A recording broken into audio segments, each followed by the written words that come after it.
So what are we going to talk about? I don't have anything. I don't have anything to talk about. Me neither. Fuck it, no episode this week then. Come on.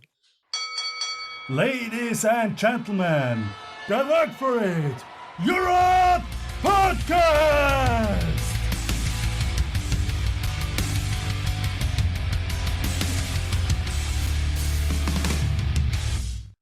And he's back fresh from the US. Kind of fresh. Welcome back, 2 weeks. Keith. Yeah. How was your trip? It was all right. It was good. It was good to be home, visit with the family, and do some stuff on the water again. And I just had problems with my shoulder. Still bothering me. Like the bone is definitely healed. I don't have any pain with that, but I have like still limited movement, and like I think I might have teared a ligament or a muscle or something. I don't know. But I have an appointment tomorrow. They're gonna do an MRI. I think in German it's an MRT. Is that right? Yeah. So they do like some kind of magnetic pictures or something so they can see muscle and tissue like that. So hopefully they find something. Hopefully it's not something that needs surgery, because then I'll be down again for a while with one arm and have to start all this shit over again with physical therapy. But so I didn't get to do any fishing. Usually do a lot of fishing. My dad up there, he's got a fishing boat. We go out and, like every morning, and then at night before the sun goes down, it's like the pond's like right down the end of the yard. It's in the same property. And he's got a jet ski, which I rode like the last couple of days of my vacation. I did a couple of runs because the water was like super calm. I think I sent you guys a video. Yeah. On a video. My daughter likes to do like ghost tours and stuff like that. So every time we go back, we usually do a ghost tour. We're gonna try to go to Salem, Massachusetts, which is like famous for the witch trials. I don't know if you've ever heard about those. No. No. That's called a ghost tour. Well, ghost tour is usually like you walk through whatever town you're in, and they tell you some history. It's kind of like a history and ghost tour combined. Okay. They'll tell you history about like some of the buildings in the area, or like, and then some like stories about people thinking that it's haunted and stuff. So you get to find a little bit of history about it too. It's not just all trying to scare people. And I don't know. They're kind of cool. Got back, did a whole bunch of started stabilizing. I got Emboyna blocks, like 300 of them, and all the stabilizing fluid and shit. So got the first batch. I did a small batch of 10, and they came out really good. Cut a few of them open and checked it all out. And, at least Emboyna works good with the stabilizing fluid that I got. And I looked into the color mixtures. So you had asked about how much ink we used last time, or I would use. And you're using the same stabilizing fluid. It's what's it called? Eco Systems or something like that? Wood Resin Eco. Yeah. Yeah. So they say 10% the weight. Holy shit, that's a lot. It's a lot of dye. Yeah. So if you have the smallest one is a 5 liter, you need a half a liter of ink. Fuck. And they sell it in like 60 milliliter containers. So yeah, you gotta buy like 6 of them at $15 a pop, depending on what you get. I want to try this white color. I know it's going to be a pain in the ass, but they got white out now, and it's double the price. So the normal ink, 60 milliliters, is $15. 60 of white is 30, and you need 500 grams of it to do at least a 5 liter jug, which is like 8 to 10 blocks maybe. Yeah, you can fit in there, so they're under fluid. So that's a lot of money for stabilizing. But white would be really cool. I've never seen any white blocks before. Did you color or dye your resin, the one you used now? Yeah, well, here's the thing. I was like, I got to get some colors. I've had cactus juice before, and I had a bunch of different ink colors, but I don't know if they're compatible with it, and I didn't want to like risk it, so I threw those ones away. They're like 10 years old, probably sitting on the shelf, and bought the ones that go with the ecosystem. And I did buy a white and like an orange and some brown color, and then I started reading afterwards while the stuff was being shipped to me, and to see how much you needed. I'm like, well, I definitely didn't buy enough, but I put the white in the 5 liter, and very faintly in some of the really light blocks, you can see, like in the, I'm fucking can't think of the word of it. Not the veins, like in the structure of the wood, you can see like small, very, very faint stripes of white and stuff. So it would probably be a pretty cool effect on certain kinds of wood if you had the right mixture, the right ratio of color in there. So. Yeah, that's why we stopped dyeing our wood or the resin, because you need so much dye. So we only do it natural, like in natural colors, the wood these days. But did you buy everything? Did you buy vacuum chamber, pressure pot, and everything? Yeah, I had that stuff, but I just bought everything doubled again. So now I got two 20-liter chambers and the biggest pressure pot. I can't remember how much it was, like a 35-liter or something like that. Pressure pot on wheels makes a huge difference. By the way, I'm just doing some tests on small batches and when I try different variations of time and pressure and all that kind of stuff in vacuum. But if you've never used the pressure pot before, when the first time I opened it up, it was like half empty. I mean, the fluid in the vacuum chamber was above all the blocks, and you put it into the pressure chamber, and about half the fluid was gone. So it was 5 liters in there. So you had to buy everything again because you gave us your old equipment, right? Those were small ones, though. Yeah, like I don't even know what that was. 10 liter or something. vacuum really chamber, I think. Yeah. Yeah. We also started stabilizing again, like last week. Yeah. And one of these, buckets that the resin hardened in the vacuum chamber. Yeah, Oh, so shit. we lost 15 blocks and shitloads of resin. So this has happened to me also last year with 2 containers that hardened. Like hot in the shop? Yeah. Or Yeah, forging at the of same course. time?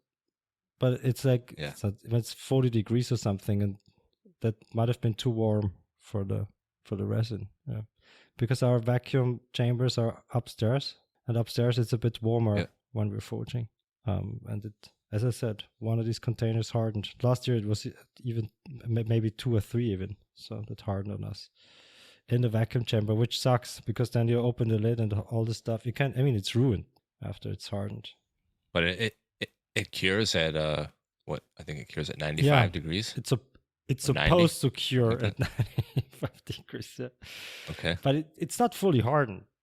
It's like it's just like a sticky it's a mess. sticky mess, and it's ruined, right? Because you can't put it in the vacuum chamber again because vacuum doesn't do anything if it's not it's not a liquid anymore. So, and the pressure pot doesn't do anything either. So you have to throw it away. So you've just created a lot of very expensive waste, which sucks. Maybe one should only do stabilizing during winter. Yeah. You didn't have that stuff upstairs, did you? Last year. No. Yeah, we did. Yeah. When you're stabilizing. Sure. Yeah. Well, I know. I should have known better. I should have known warm up better. there. But last year I thought maybe it was the resin because the resin wasn't that new. It was like half a year old or something. But this time it happened with brand new resin. And only in one chamber, so maybe the chamber's contaminated. I don't know. I usually clean all the chambers before we put in a new batch, but yeah, something might have happened. Yeah, I was looking around forever to find. I have the 20-liter vacuum chambers, and I didn't want to pour the fluid directly into the chamber. It's much better if you have a pot inside the pot. So I was looking around forever. It's like a weird dimension. It was like 27 high and 30 wide or something, 30 centimeters. So the only thing I could find was for restaurants and stuff, if at home you'd just put your peeled potatoes or something into a plastic bucket or something, just swipe it all into a bucket and throw it away. It's the same kind of thing, but it's stainless steel for restaurants. So I got 2 of those and they fit in there perfect. They have the handles that swing up like a bucket would. Just cut those off and they fit in perfect. So you're stabilizing 300 blocks. Stabilizing 300, yeah. Are you gonna sell them on knife material after you're done stabilizing them? Yeah, I'm gonna put some online pretty soon. And the vacuums, I got both chambers running, everything's going. So let's see how fast I can get some online. What's the maximum? What's the maximum pressure a pressure pot can do before the valve opens, the safety valve? Well, the ones that I'm using, I think it's the exact same one that you got. That's on wheels. They're supposed to be for mobile painting or sandblasting, so you can take them with you. And I can't remember offhand the amount of pressure they're rated for. I think it was 10 bar or something like that. I'm doing 4. I did 4 on the last one. Yeah, that's plenty. Yeah. The more you can get in there, the better for sure. Just the equipment's got to be rated for it, so be careful. 4 bar is a lot if something happens. That thing falls over or somebody hits it or whatever, that's it going in you. Something goes flying. I mean, I think ours are rated to 5 bars of pressure, even a big one. And then, I mean, Okay. maybe the 5. pot can do more, but the safety valve opens, I think, at 5 bar. Yeah.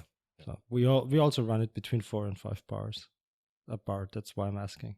And how about your time? How long are you leaving it on there? I usually do whatever the vacuum is. I double Good it. question. Yeah. I mean, what the resin companies suggest is, I think you have to leave it under atmospheric pressure for at least twice as long as the wood blocks have been in the vacuum chamber.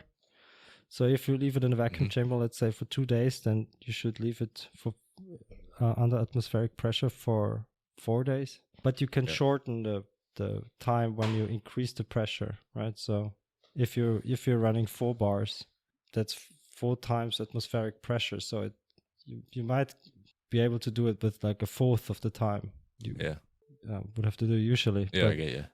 I don't know. I mean, I'd leave it in the vacuum chamber for, let's say, a few days, up to a week or something. And then I put it in the pressure pot, and I leave it in the pressure pot for at least as long as they've been in the vacuum. And then you're done, or do you pull a vacuum on it again? In the pressure pot, no, I'm done. What? You're done. Because, well, the last batch that I just did, the small one, I took it out of the pressure pot, put it back in the vacuum chamber again, and it still bubbled like crazy. So I don't know if it would make a difference. I haven't finished that one. I'm gonna harden them, and then I'm not sure if that's a good idea, because you're pumping air into the pressure pot, right? Okay, no, the air can't. The air can't go into the wood. I know, because it's under resin. Yeah, okay, now I get it. I put it into the oven right away when I take it out of the pressure pot. Mm-hmm. The worst part after that, unwrapping all that stupid tin foil and cleaning them up. Pain in the ass. But speaking of cleaning them up, I got to use my new disc sander, squaring up all the blocks. Way better squaring up blocks on that than doing it on the belt sander. Thing with the belt sander is, really, to get the block like kind of square, you got to do it on horizontal. You got to flip the belt sander on its side, and then you're spitting dust out to the right side of you all over your shop everywhere, and those things make a mess. I mean, the disc sander is not much better. I had dust everywhere in here, so I got to figure out a better way to catch some of this. Build some kind of a dust extraction. Yeah. What's the size of your disc on a disc sander? I don't know exactly offhand, but it is exactly the same as the width of a sheet of paper, sandpaper. So I picked it that way so I could just use sheets of paper on it. Okay. Speaking of, one of our listeners said they use a regular like glue stick that you'd use in school to like glue papers together and stuff. They use that, and it works good for them on the disc sander. And then you don't have to scrape shit off. He says you just use a wet rag and the glue will dissolve right off of it. I haven't tried it. What brand is he using? Do you know that? I think the guy was in Europe, so it's probably Uhu or something like that. Stick. Well, yeah, why it wouldn't matter, right? Yeah, if it sticks, if it works, yeah. Interesting. I would use, what's it called? The spray glue. Do you know the Sprühkleber? It also, yeah, that's what I use. Also works pretty well. Spray glue, and then they make these little scrapers that you can put like a razor blade in sideways, so you got a little handle and it comes off. Or acetone, right? So acetone also works. Right. There's one brand, or actually you can probably still get them here. It's from 3M, called 3M Feathering Adhesive. You ever heard of that? Yeah. So I guess a lot of people use that, and then they can change the pads more than once. It stays like sticky, like you can peel the pad off and just stick another one on. You can do that a couple times before you need to clean it, but sure, it's way more expensive than the normal stuff. If it's made by 3M, it definitely is. Just because of the name, it's that way for the belts at least. No, for everything. The VersaFlow, the belts. Yeah, that's true. But the VersaFlow is a great investment. It is, but mine broke. So like half a year ago. So I'm using Andy's now, and Andy's using the AdFlow when he's grinding. Batteries or no? The whole machine died. I don't know. Batteries are still fine, but the whole machine, the machine doesn't work anymore. So to be fair, how long have you had it? And then you've got quite some hours on it, probably, right? And I dropped it like 1,000 times, so it was worth it. And you get all the spare parts for it. You get the new, what's it called? Like the shield, you get new foils, you get even the fabric. You can buy those all like one piece. Yeah. And they're Replacements. they're super cheap. So you're going to try and rebuild it? No. I don't know if you can change like the motor, if the motor's broken or the blower. The normal spare parts, they're fairly inexpensive. So it's a good machine. Yeah, that's right. Yeah, I got the cheap one, the Schweisskraft or something like that. Good investment. Let's see, when I was in the US, I bought something cool too. You guys have, or maybe you had it in your other shop. I know you guys got real mills now, but these tabletop mills, like the X2 series, or some of them are called the C. Yeah, it's like a small one. Yeah, I have one. They have plastic gears in them, and they're kind of loud, right? I mean, do you still use yours? Have you ever had any problems with them breaking? Well, apparently they break easily, and I mean, I've had mine probably for like 10 years and never broke one, but they are loud. And in the US, there's this company called the Little Machine Shop, and they sell all kinds of accessories and stuff for all these mini mills and mini lathes. And I bought a conversion kit to change it over to a belt drive. Mm-hmm. So it's got like this aluminum plate that goes on top of the mount of the motor, and you take all the plastic gears out of it and mount this pulley system on there. So you get a high and a low with a belt, and it's way quieter. The torque was kind of screwed up. Yeah. You could kind of turn it on, and I could grab it with my hand, and the machine would go into like overload failure, and so you'd have to reset it and everything. And I was checking around online and found the control board online, and it's got a couple of like I don't know what these things are called, little adjustment pots on them. So sometimes it sets like the amperage or and the voltage or whatever on the directly from the PCB board, and I found the one that controls when the overload comes on. So just hook up like an amp meter and see how many amps it's running, and you can adjust it. And I got it all set up, and it's pretty cool. So I got the pulley conversion kit, and when I first bought it, I changed the normal spring that like when you adjust the Z axis up and down with all the weight on it. Sometimes if you had it too loose and you let go, it would like the weight of the head of the machine would just bring it down onto the table. I don't know if you had that problem. No. Yeah, but mine was like that, and I have to keep adjusting the Gibbs all the time to keep enough tension so the head wouldn't just drop down. Like the bit would just drop right on top of my viso, my workpiece. So this is like an air shock you'd have on the back door, like the back hatch of a car or something. Obviously much smaller, and it increased it by like 2 centimeters in height, and then it's all controlled with the air shock. So if you let go of the handle, the head just rolls up by itself like a drill press would. Mm-hmm. Cool. How much was the conversion kit or the upgrade kit, let's say? The pulley conversion I think was $180, so like 160 euros. And yeah, that shop's cool. Little Machine Shop, it's all one word. You guys check it out. If anybody needs anything, they got like the collet holders and all kinds of crap. A lot of Chinese tools, but they got everything for the tabletop and mills and lathes, and upgrade kits so you can change the motor to like a higher torque. Do all kinds of things to them. The cool machines, they don't take up a lot of space, which is great for my shop, but they definitely have their limitations. Yeah, but they're nice. I mean, if you do a hidden tang and you have to mill a slot for your tang, they're perfect, right? So for these small tasks, they work pretty well. It's just like a fancy drill press, pretty much. I mean, I wouldn't try milling a die for a power hammer on it though, but for small tasks, they work. Yeah, work pretty well. Yeah. That's right.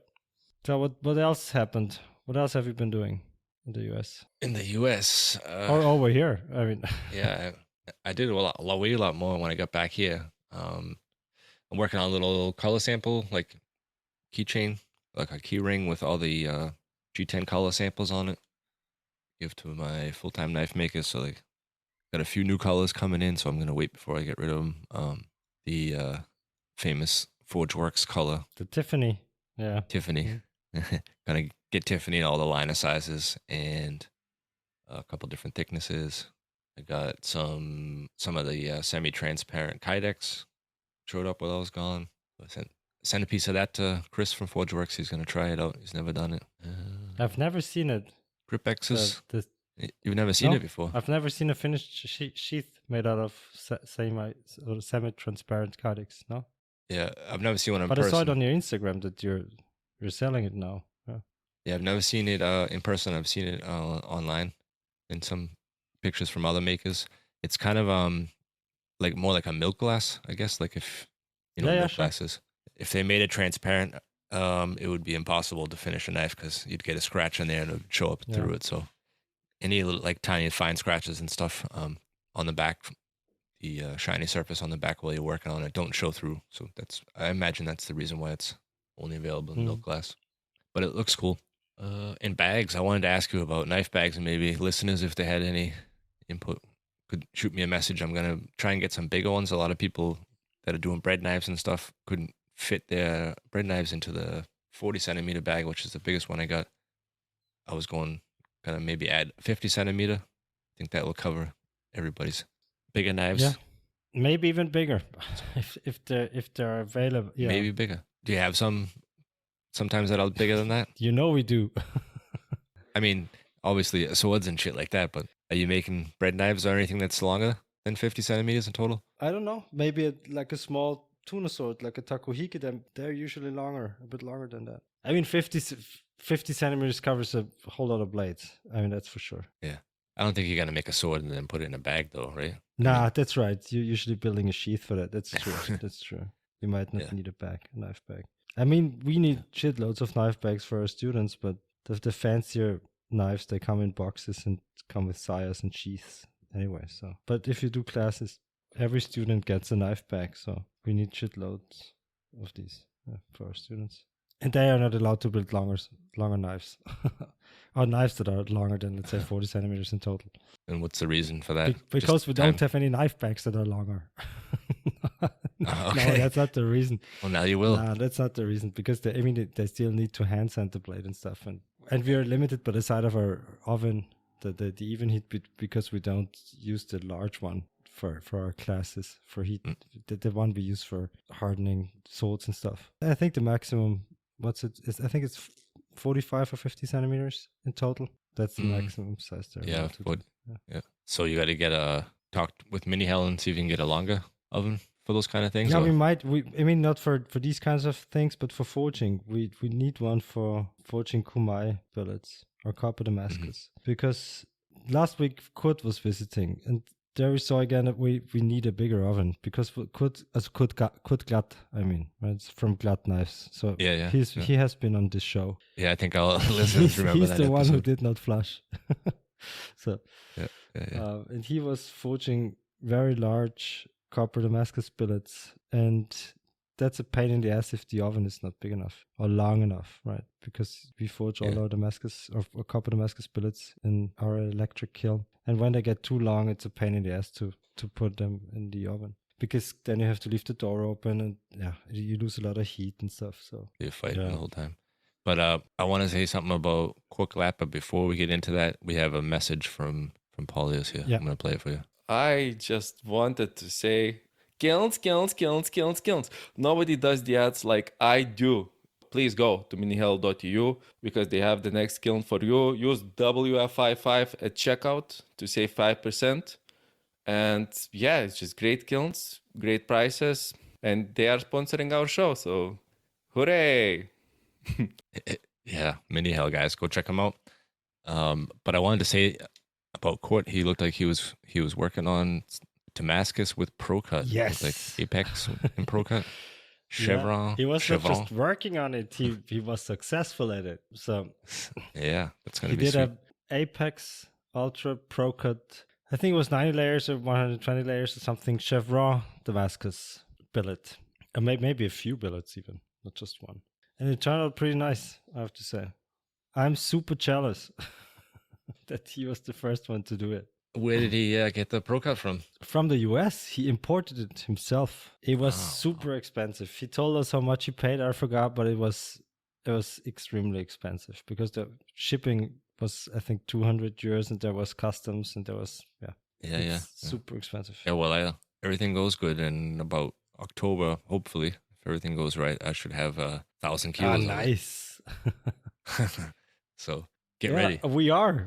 We have been there, so we forged the stuff together, right? So so you've seen how it works. He was at our shop for a week forging like shitloads of Damascus with us.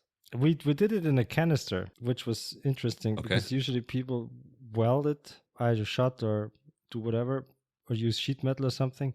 because Apex and Procut are very tough to forge weld and very hard to forge anyway. And Kurt used a canister. He put it into a canister and then he ground off the canister after forging. And it worked pretty well. What was the reasoning behind the canister?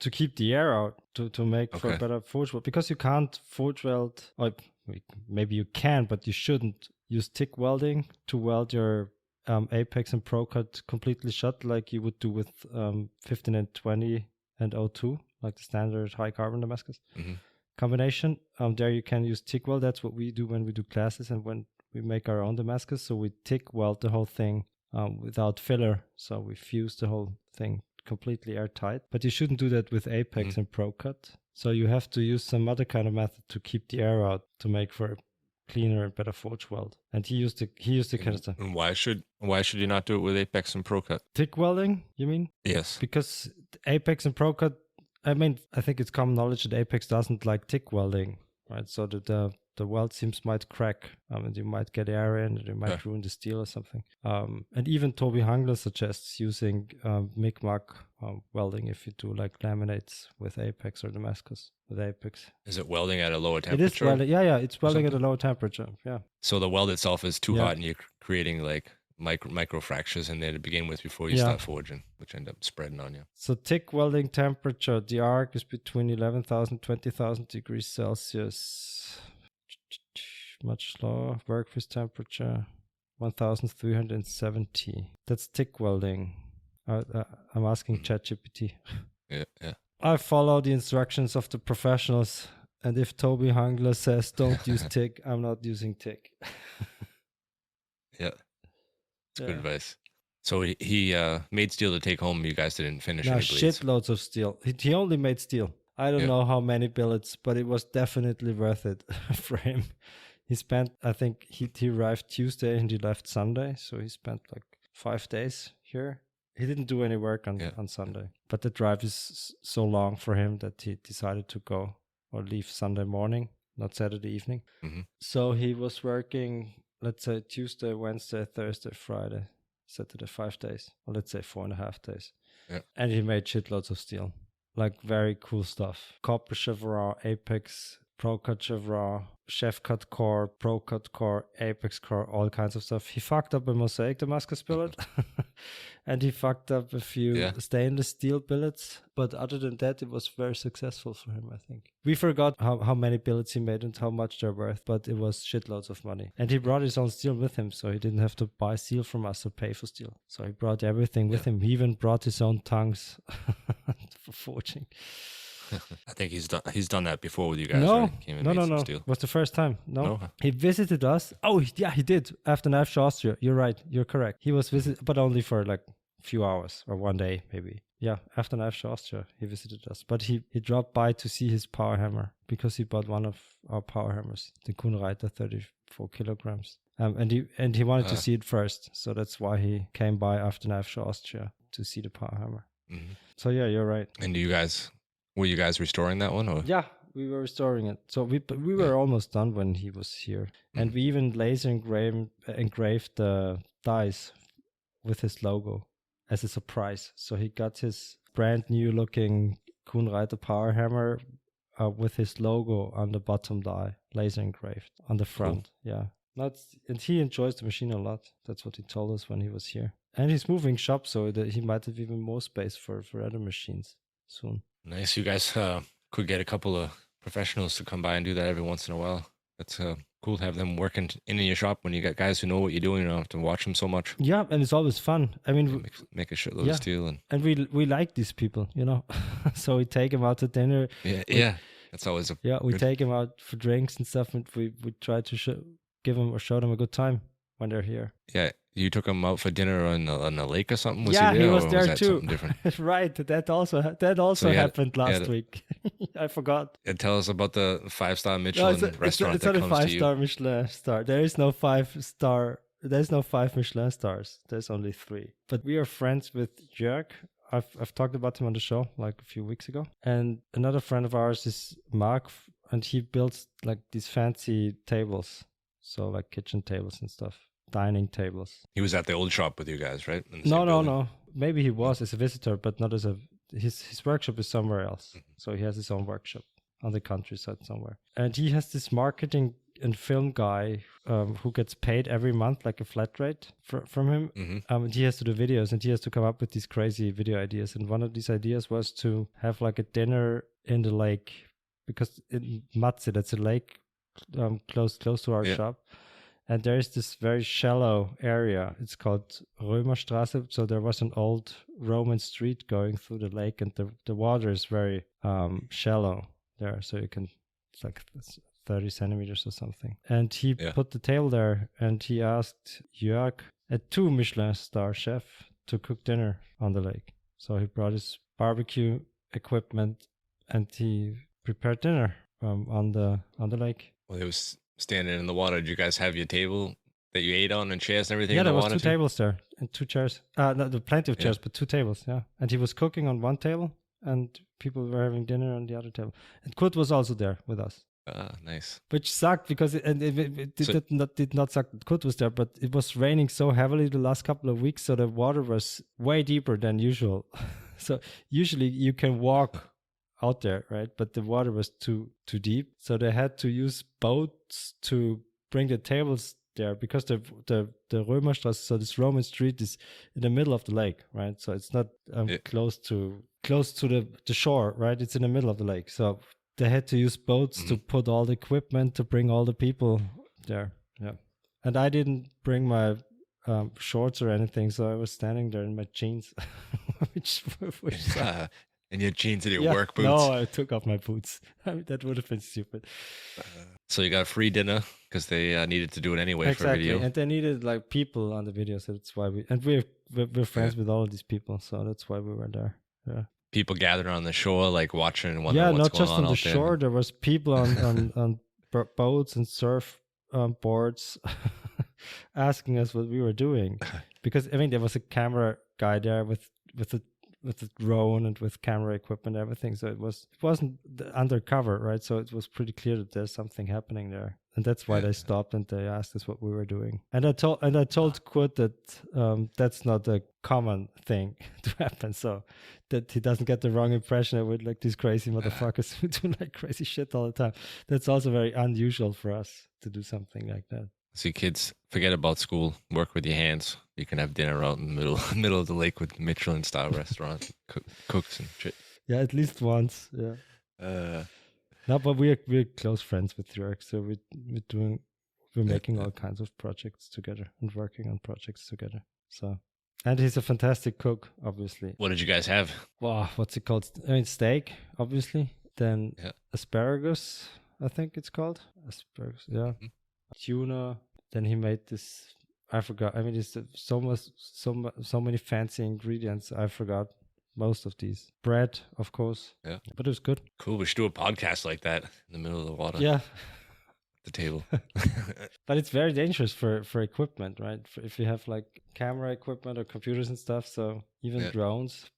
Can't just put it down. You better have a good insurance that covers that stuff if you break something. You guys missed an episode while I was gone. That didn't air, but you had an awesome episode with Ben. It was a nice interview, so our listeners learned a little bit more about Albert, even though Albert said, I'm not going to let him interview me. But he did. I mean, he's very good at that. Yeah, no, it was a good episode. And you were a little late today, but it worked out because I was cutting and pasting some stuff together to make that mini hell ad. So you did that. Like, I thought Paulie recorded something. Okay. No.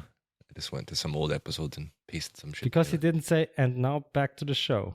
That was made me a bit skeptical.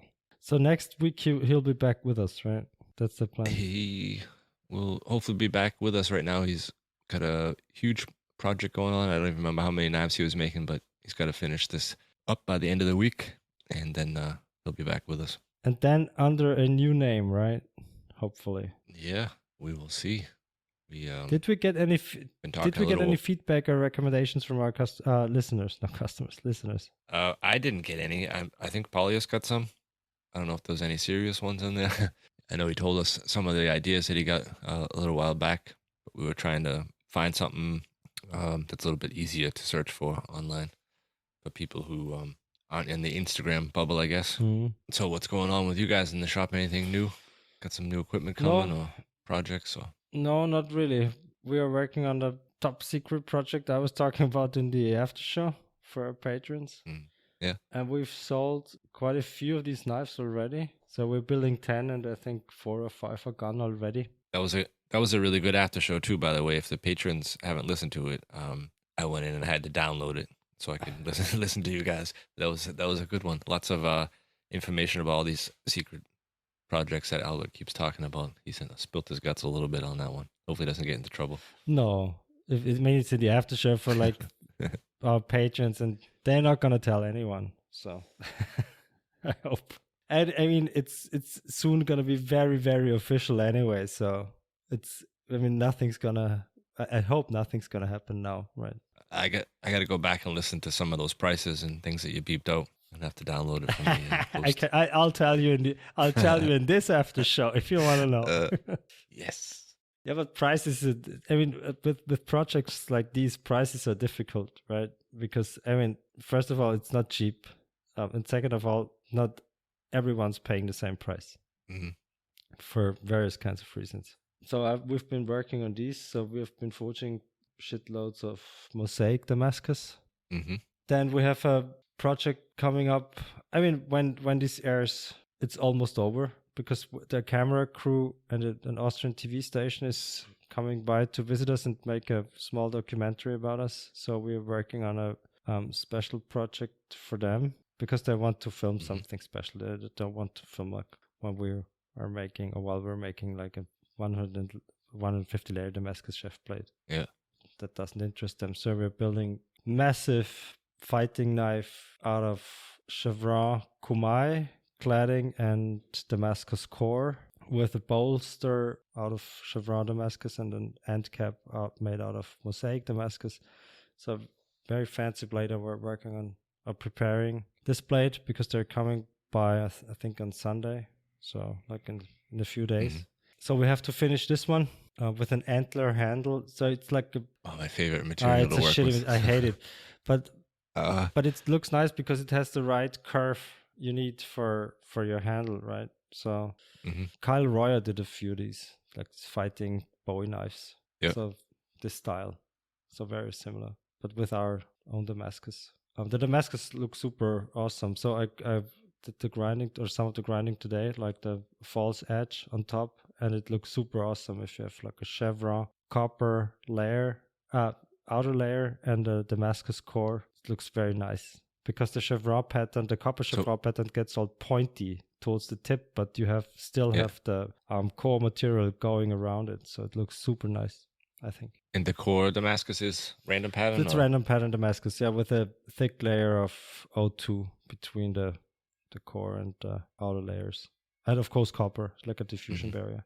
That's cool. Hopefully they air that episode. There's still an episode that hasn't been aired last time the crew was there. And they take quite a bit of time in your shop. What crew? You mean no, that's a different crew.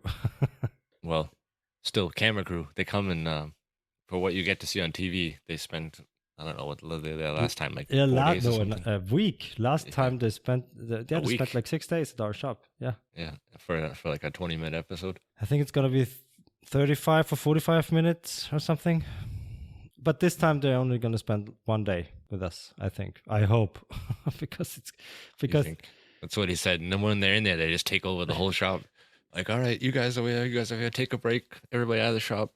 I was so mad and annoyed at the director, and whenever he calls me, he calls me to give me updates and stuff, and whenever he calls me he says here's and then he says his name, and then he says your torturer.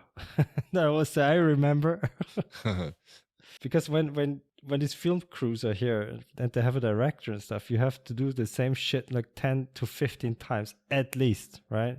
Different angles, you have to do all the same stuff. You have to be very careful not to move stuff around so that people might spot it, that there's like different that has been different, that there has been different takes and stuff.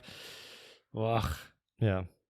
So it's gonna take forever. And it's if you're running a workshop and if you want to work, let's say if you're forging, right? You can't continue forging until they've been doing like 5 takes, right? Because the billet's too cold. And I was arguing with the director last time they were here because he said, continue forging. I said, the billet's too cold. I have to put it back into the forge. Yeah. Nah, 30 seconds. No, not even 1 second. I'll put it back into the forge. So I'm not gonna discuss it. I don't. And then the camera guy said to the director, let him do that. He knows what he's doing, right? I mean, yeah, of course, but they wanted that all. They didn't want it to be like cutting shots together. No, but maybe that also. Seconds. But he had a specific movie in mind, I think.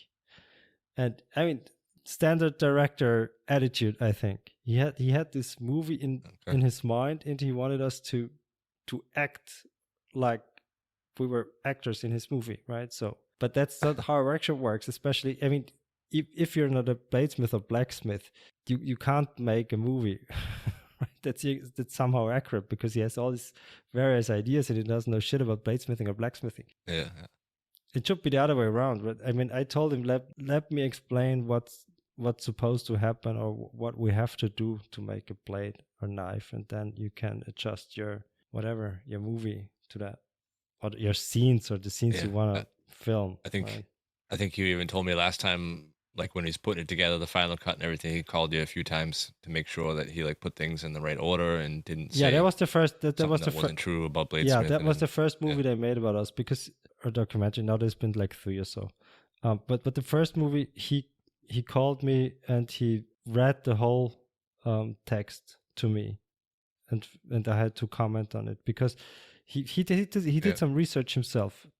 To be honest, I mean, to be fair, he looked up Damascus steel online and he found all this weird stuff and wrong stuff. For instance, where people claim that Damascus is better than normal steel or whatever. I mean, all this bullshit, right? And he asked me what's right. I mean, what's true? And I told him, and that's when he made the final version of the movie, or based on what he made the final version of the movie. Which is good. Yeah. It also makes you not look like an idiot if he's on there telling everybody the wrong shit and they associate it with you. Yeah, but everyone knows. I mean, everyone who had a camera crew at their shop knows that whenever there's something wrong with the text or with what they're saying, like the voice from the off, right? Not the bladesmith himself or herself. Yeah. Usually it's not the bladesmith's or blacksmith's fault. Right, so everyone knows that there's a director involved and there's a text guy involved, and all these people come up with all various kinds of bullshit they say or might say, right? So usually it's not. At least I don't blame the bladesmith unless the bladesmith him or herself says something wrong, right? I mean, that's a whole different story then. Yeah. But if like the commentator says something, well, yeah, I mean they have to say something, and they don't know better sometimes. I guess that's normal. Yes, I'm looking forward to that TV thing on Sunday, and even more looking forward to the finished blade. Yeah, you're gonna show that on Instagram. Of course, when this show airs, we might have already posted it, because this show airs like in 4 days or so, and we're very close to being done with the blade. So heat treating tomorrow, finish grind tomorrow, handle work is almost done. So. And is this already sold? No, it's not sold. Specifically for the show. They asked us to make something special. And then we said, well, we can do a tuner sword, we can do a sword, we can do a chef knife. And they said, we've seen all of this. We want to have something else. And then we suggested like a Bowie hunter knife. Fighter knife, Bowie fighter knife. Yeah. Fighter. Yep. With our own pattern. I mean, the chevron Kumai pattern. That's our thing now. So that's what we're doing a lot. So cool. I don't think I've ever seen a fighter from you guys. Yeah, it's our first fighter. That's why I haven't seen one then. But that's the reason why you haven't seen one. So that's our first one. Yeah. We've done a few Bowies, but not this with the antler and the Damascus and stuff we're using now. Yeah. And the guard. That's gonna look nice, I hope. I mean, we're gonna do the heat treating tomorrow. And the finish grinding also, and then hand sanding, etching, assembling. Cool. I'll have to keep an eye out on Instagram for those pics. I'll send you pictures in our podcast chat, so you won't miss it. Oh, I forgot. When I was in the U.S., my dad informed me that he This is his favorite podcast, and he listens to it all the time. And I'm supposed to give him a shout out. So shout out to Cliff Colby. Thanks for the awesome vacation, and we will see you again next year. Really? That's what he said. Nice. Yeah, he said he's got his computer set up down in the basement. That basement door goes like right out to the pond, so you can see the pond and shit. So when he's doing stuff on the computer, he's listening to the Work for It Europe podcast, honing his knife making skills. Is he a knife maker? No, he's not a knife maker. But you guys have met him before. I know. He's Machinist, right? CNC machinist. Yep. He was at our shop. He came to your shop. He's recognized all your machines and used to do a lot of work on CNC machines and regular milling and lathes and stuff like that, getting them running, setting them up for people. And later on, when I was in school, he was actually in the same college as me, learning how to program CNC machines. So he did a lot of that for a company that made parts for the airplane industry. Yeah. I'm not sure if it was Boeing, so I don't remember, but making screws and shit, and they had to make all kinds of stuff to pretty high tolerances and then like save screws for samples in case there was an accident. At some point they could come back and research and check everything and find out who's at fault. Well, is that a show, or do you want to talk? About, do you want to talk about something else? What you got? No, you got something else? no. Let me know. I don't have anything, so I told you in advance. Well, in advance, you told me you got nothing to talk about, and we squeezed out another hour. Yeah, so we're good. Next week we should have Paulius back with us, and then the following week we have a guest. He's part of the Cleaning for Goodness charity raffle that we're doing, and he's actually finished his knife, so maybe we'll introduce him on the Cleaning for Goodness page that same week and get him on the show, talk a little bit about the knife that he made, and I'm sure it'll be an interesting episode. He's a good talker. He is. And if anybody paid attention to the episode from Blade Show, me and Albert met him for the first time in person at the show. So, little hint. All right, then everybody go get yourself a mini hell, buy something from knifematerial.at, and stay tuned for Albert's third TV appearance. And we'll talk to you all next week. Bye-bye. Bye.